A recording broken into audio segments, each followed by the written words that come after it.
This has got to be the winery right here. So I would slow down and let him come by us. I can't get out of here. I think you can get out of here. Why do you not think you can get out of here, Matt? I think you can get out of here. They get trucks in and out of here.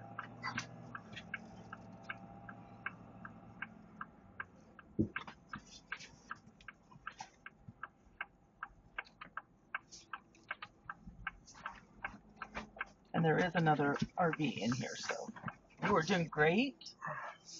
You're doing great. You're on the road. Okay, you're off of the road and on their drive.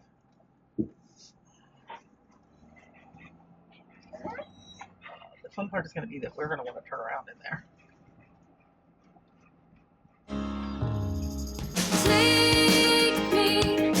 Take me to the place where I come from, the only place where I really belong. Take me 'cause this voyage seems so long. Back to you. Ooh.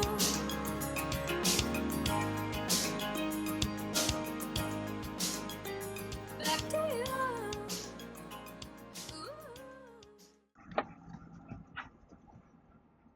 I'm going this way. You're going that way. You're going to go in where that other RV is, and I would go towards the right when you get in there.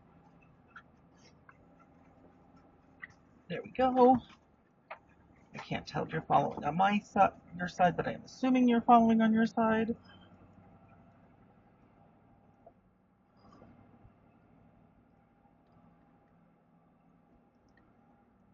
And then you're gonna, I would pull way over here. Yep.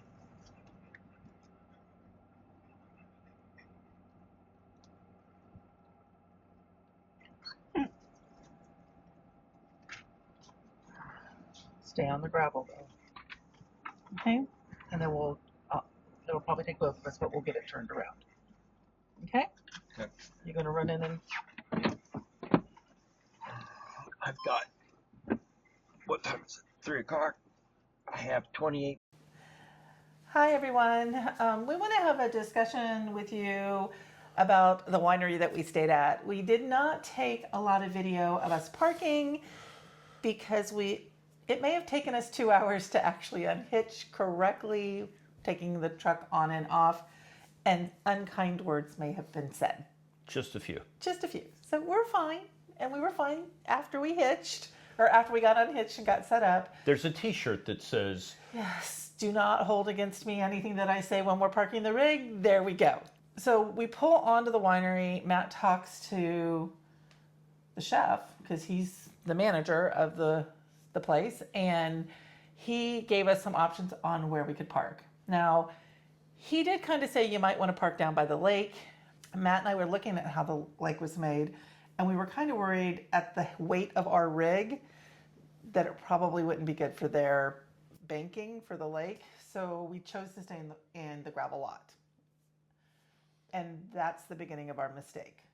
right, the gravel lot, when I looked at it from up close, looked pretty level.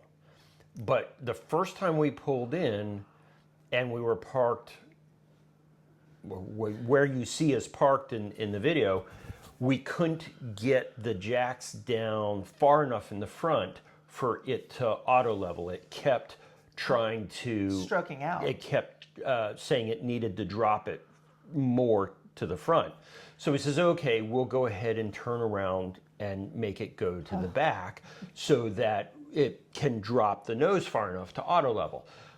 Well, we should have put some jack blocks in the back or something, because what it turned out is that, unbeknownst to us in the moment of an hour and a half or 2 hours of doing this, it turns out it was about 2 or 3 feet of difference between the back of the rig and the front. Yeah, in our 46 feet, it dropped 2 to 3 feet. Right. So that meant that eventually, in order to get it level, I had to use every block I had under the front, and it was close, right? It was almost close to stroking out, and I didn't have any more blocks. I wasn't sure what I was going to do, and at the end of 2 hours of trying to level, we were toast. And he did offer to let me hook up again and try to move it a little bit to see if we could get it level, and I denied that request at that point. Well, at that point, the restaurant was getting ready to close. We needed to eat there that night as our, Harvest host thing, right? We needed to spend money. So we decided to, level is good enough, put the slides out and go across the street, which is what we did. And it wasn't until we were sitting eating dinner looking out the rig that we're like, there it is. Right. That's the issue. So here's what we realized. We didn't realize it until we parked that there's not a leveling app on our new rig. Like there was on the 3970. Yeah. So we have Firefly now. We used to have One Control. Our One Control had a leveler on it. There is leveling on the jacks, but it doesn't give you the data of where you're out of level, just that you are out of level. And we needed the data for us to be able to figure out how to put the rig onto the space we were on. Right. So we're going to fix that tomorrow. We're going to have something that will fix that tomorrow. Right. So, because we're going to be doing boondocking, we're going to have to be able to get it level, right? So with the 9 months we were in Alaska, we had this nice handy bubble diagram from One Control that showed where and how far you were out of level at before you ever come off the hitch. Yeah, there's rings on it, so you can say, we're low in the front left, the left side, right? So you could see how level you were, and we got to know if it's on this line for the first ring, we need 2 blocks, wherever it is. And so we knew what we needed to do because we were so used to that interface. And now we've lost our safety net and our security blanket. Okay. Yes, we've lost our blue blanket. Yes, so we are gonna get an app for that. I'm just saying, it's gonna happen, and we'll talk about it, about what we bought, why we bought it in a future video, right? You guys probably know what brand we're buying, so we'll talk it all. We're buying it, so nobody's giving it to us. But then, so the other thing we found out that we had never had before is that because we're so high up on the jacks, when we go to leave that morning, we're doing one of those things. Oh, we only got 40 miles to go. It's going to be a short haul. We don't have to get out real early. The restaurant was opening at noon for brunch, and so we wanted to make sure we weren't in the parking lot. So it normally takes us like a half an hour and we don't have sewer to wrap up, we don't have electrical. So it was going to be, we're going to go and get out of here. And we weren't supposed to show up to where we were going to be until mid-afternoon. So we thought we had all the time in the world. Then we came out and started trying to hitch up. And I probably backed up and we dropped the trailer onto the gooseneck 4 or 5 times. Oh, at least. I mean, and it would look like it was perfect.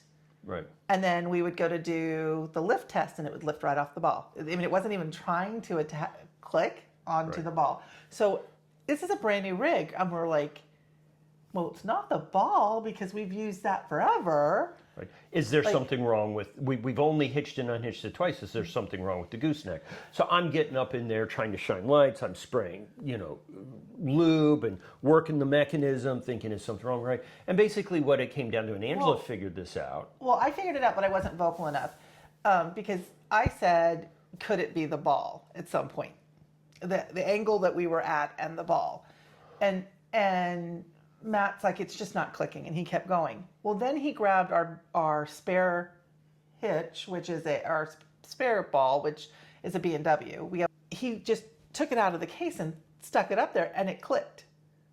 And he pulled it out, and he did it again, and he clicked, and he goes, it's got to be the ball.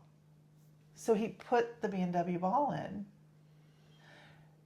and I backed it up, and it went right on. Right.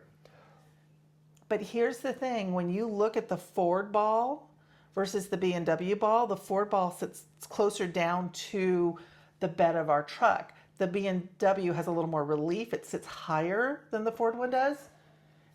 And we were hitching at this huge angle, right? So we've got the ball here. The first couple times I tried to hitch, right, it went like this. It didn't even hit the ball because we had it above it, and at the angle we were sitting at, when it came down, it just missed the ball. And so we were playing with it to get it back farther so it would hitch.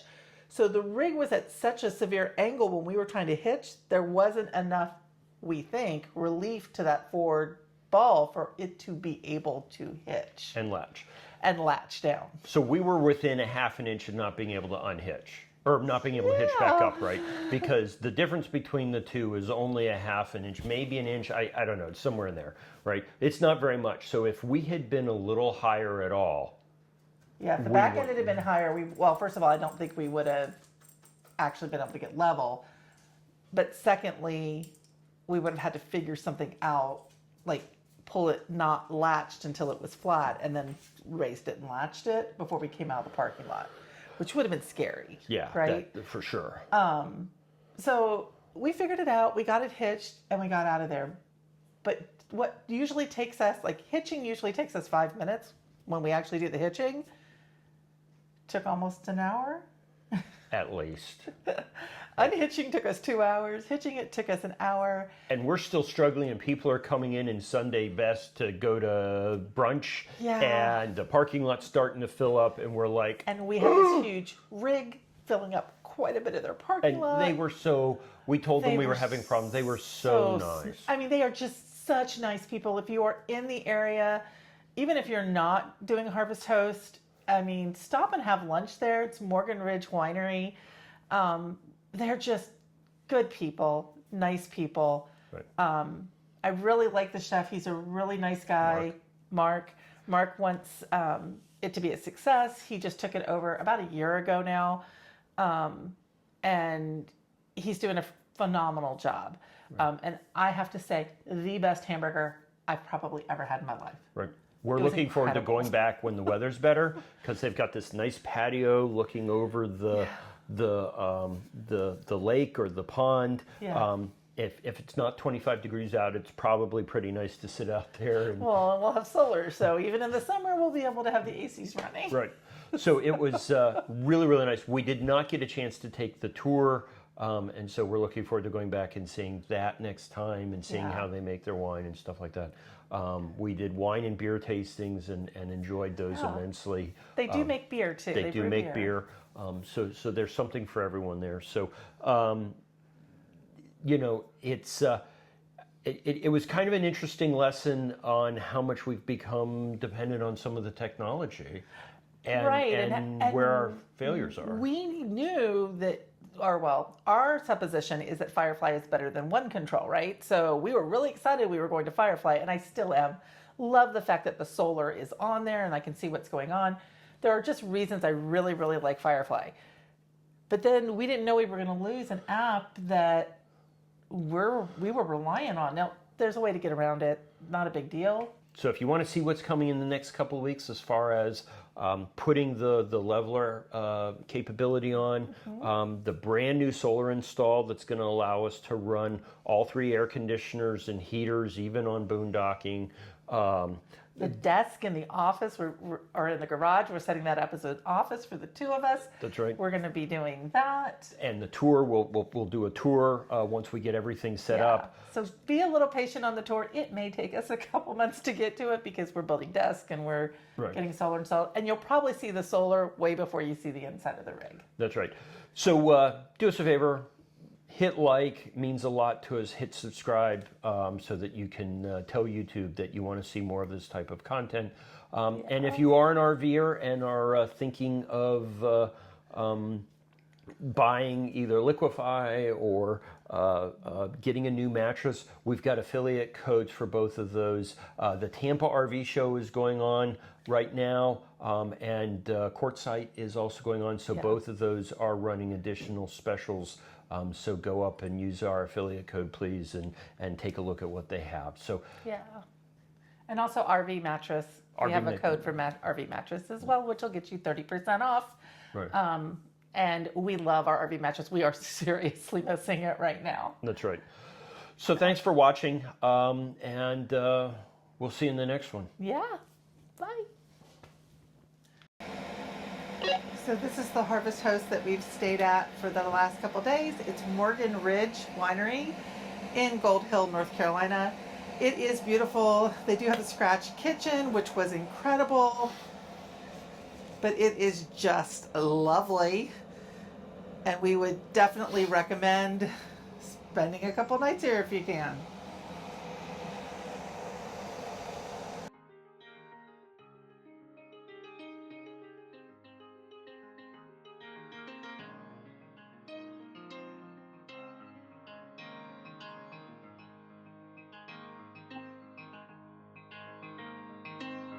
I've been so many places, I've seen them all with open eyes. Seen islands, open spaces, Serengeti sun slowly rise.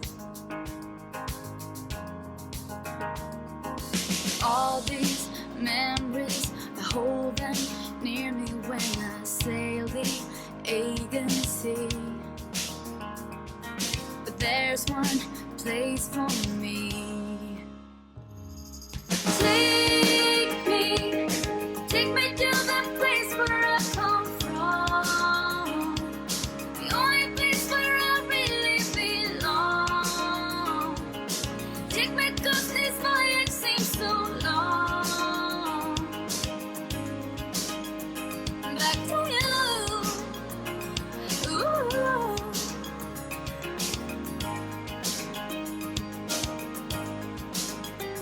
Back to you.